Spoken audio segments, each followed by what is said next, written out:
10 seconds.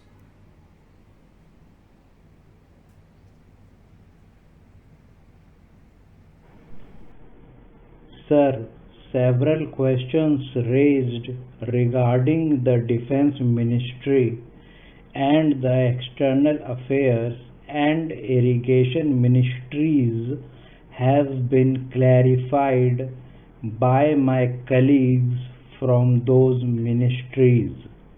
My task, therefore, has been simplified to that extent.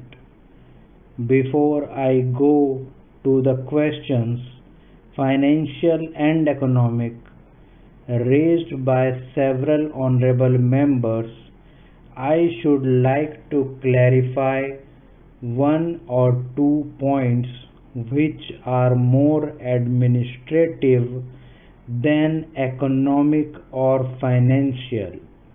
One of them was raised by my honorable friend.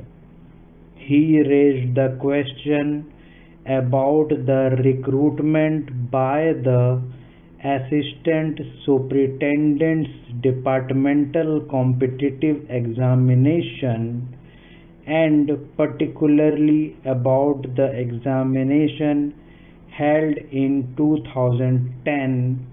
He said that about rupees 6 crores were spent for the 2010 examination, and later it was declared that no vacancies were available. He therefore suggested that a definite procedure should be there and the examination should be held according to the vacancies declared in advance, and all persons who have qualified in that examination should be eligible for promotion or for appointment. Sir, I do not know whether the honorable member knows how these vacancies are filled. He probably refers to the section officer's grade in the Central Secretariat service. This is filled 50% by direct recruitment and 25% by departmental competitive examination open to the assistants, that is, the next lower grade, and the rest 25% by promotion of the assistants on the basis of seniority subject to fitness. The examination, therefore, that he was referring to was a departmental competitive examination for filling 25% of the vacancies. It takes about 1 year for the Union Public Service Commission to declare the results of the examination from the time they take up the question of the examination. It is not therefore possible to declare the number of vacancies to be filled in from the very beginning. To declare them just when the results are out is more realistic, and that is what is done. Sir, if the examination is treated as qualifying examination, the number of persons who will thus become eligible for appointment will be quite unrelated to the number of vacancies to be filled in, and then the very situation which the honorable member wishes to avoid would arise. It would not then be possible to hold any of the examinations at regular intervals, and promotions against this quota would become very fitful. The honorable member also suggested that the rules for recruitment and promotion, etc., should be uniform for all ministries, whether participating in the Central Secretariat Service scheme or not.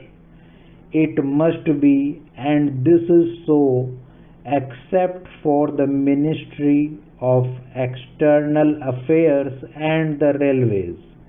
These have different rules, but these rules are very much similar and there is not much difference. But because these persons are recruited for different purposes and by different agencies, they are separate. Therefore, this purpose in saying out that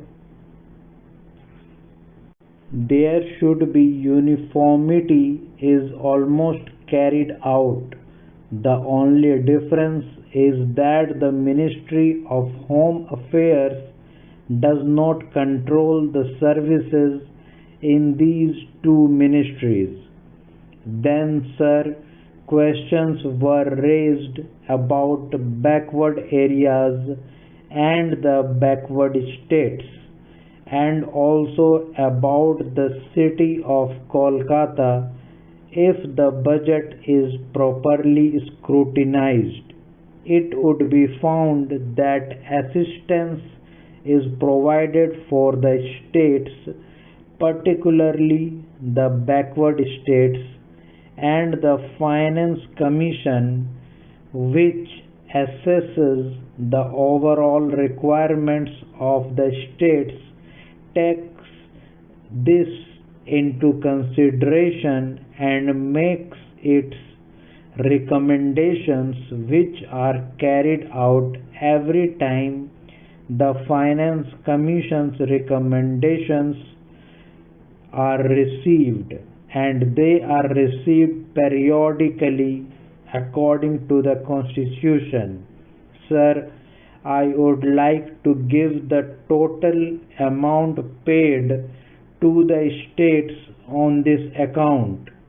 The main objective of planning is to create conditions in which living standards are raised in a sufficiently reasonable level and all citizens are given full and equal opportunity for growth and service. The plans seek to provide a balanced emphasis on increase in production and employment. The development plans are thus accepted as the means for ensuring equitable development in the field of social services. There is no reason to suppose that the needs of the less fortunate or prosperous states are being neglected, but it would not be proper to expect that all these differences could be wiped out now immediately. It must be seen whether we are going towards that very end or not.